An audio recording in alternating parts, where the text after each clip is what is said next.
Here's a poem I wrote called Perfect. I wish I was her. I wish I had straight, silk hair. I wish I had soft features and good style, and a cool bedroom and a cool car. She's perfect. I don't understand why I had to be born into this body. I have thick, curly hair, sharp features, and no style, a boring bedroom and no car, and even if I did, you still wouldn't like me. Not because I have a spoiled personality or because I don't look flattering in dresses, but because we weren't made for each other. Or I guess I wasn't made for you. I'm positive that you're perfect for me, but we wouldn't be perfect together. Because Romeo and Romeo could never make it. We wouldn't exist if it were Adam and Steve, and the world wouldn't be the same if JFK ended up with Lem instead of Jackie. So I'll continue waiting for a reason to call or for a reason to see you, but nothing will ever change how you see me. I guess I'll have to wait and accept that all I can ever do is wish that I was her. I have this pit in my stomach whenever things start going well. As if pain is around the corner and everybody except me can tell. So I start preparing for it. How bad could it be if I catastrophize, romanticize, and unconsciously wish the worst for me? If I prepare, it can't hurt me. If I prepare, I'll be fine. If I overthink, it won't hurt when I'm ripped away from these dreams of mine. When my crush doesn't like me, when I fail another test. How bad could it be when my imagination is at its best? And I hold those thoughts within me like a water balloon slowly filling. How much is too much? How much can I protect if I am willing?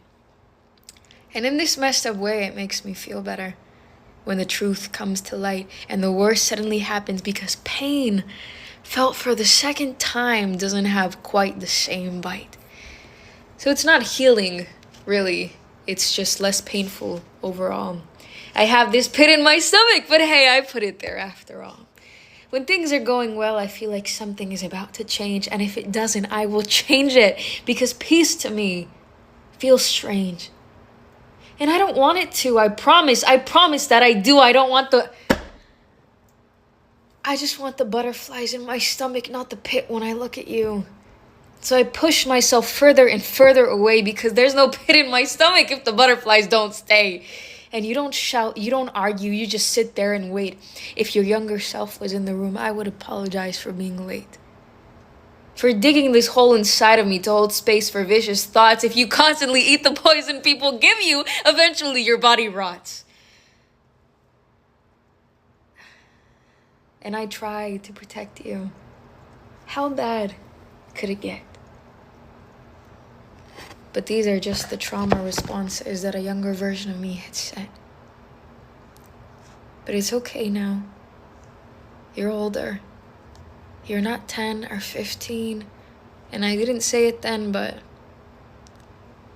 you're the prettiest girl that I have ever seen. And I love you. And I thank you. But I'm not 18 or 21. You fought many battles, but this internal one is done. Because this pit in our stomach, I fear, will consume us whole. And you don't need a pair with a lover to match the sunlight of your soul. So I stopped preparing for it. Things are going well. And they'll keep getting better. That's the new thought in which I choose to dwell.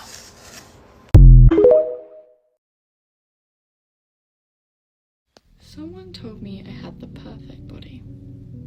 I laughed. They clearly cannot see the way my skin wrinkles with each layer of makeup I apply, the way my hair flicks and curls, mimicking the way the wires in my brain have been cut and frayed, the way the bags under my eyes droop so low I may as well be painted blue, the way my chest has been carved from each time I've tried to comfort my heart, the way my fingers twitch and tremor, the way my stomach has become flattened with false meals and juice, how I cannot bear to see my thighs as the only view left is the permanent lines I've sculptured, how my ankles have become rigid from the pain I've had to carry, how my toes curl from sickness every time I glance in the mirror. They haven't witnessed the disgust I feel when they touch me, how their fingers leave trails of self-repulsion. They cannot see. I continue to mask myself as I conceal my green skin, set the foundation of my kindness, sharpen the contoured lines of my pretty smile, and become the perfect body that they refuse to look past. Social media breaks my heart.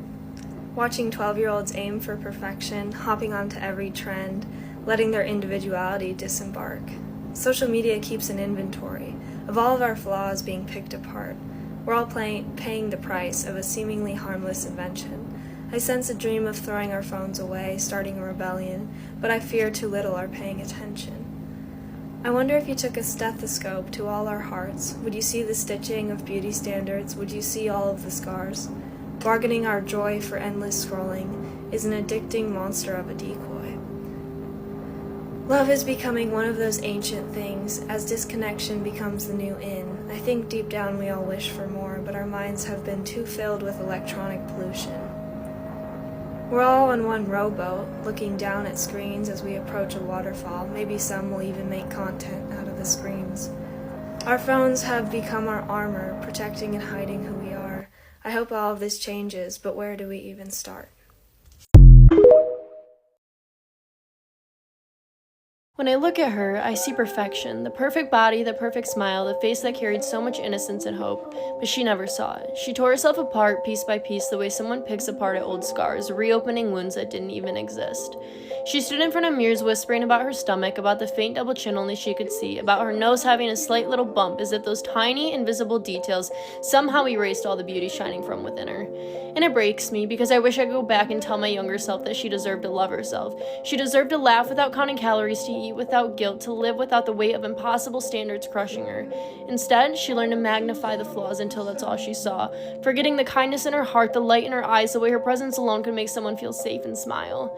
I wish I could go back and take her face in my hand, silence every cruel thought and every careless word she absorbed from the world. I wish I could make her see what I see now, that beauty was never meant to be measured by flat stomachs or flawless skin, but by the way she loved, the way she cared, the way she made others feel seen. The tragedy is that she'll never understand that she was breathtaking, not because she was perfect, but because she was human.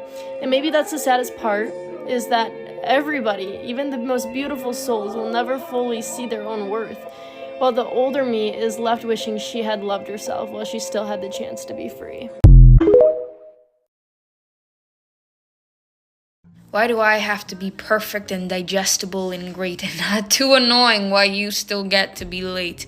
And I'm lucky, so lucky, that you talked to me, looked my way, that you graced me with your presence, that you had something you wanted to say about me or to me. Sorry, I can't tell, because you expressed your love for me in a whisper. I heard that somebody else might want to yell. I have to be sweet and humble and famous and well-known and put together and just right for somebody to maybe, perhaps, one day just show. Me in a 2-second video where a mask covers my face. You could be the prettiest girl on earth and a man will still say, you should know your place. In heaven, be held for me so I can contrast. Be the first man to fumble so I can make sure you're the last. We're running on a court that you're gonna end up missing, telling some girl you knew me once after the two of you are done kissing because she says she's into poetry. Is she? I wonder why she's gonna send some video I made to you about some ex-guy and you're gonna say you knew him once.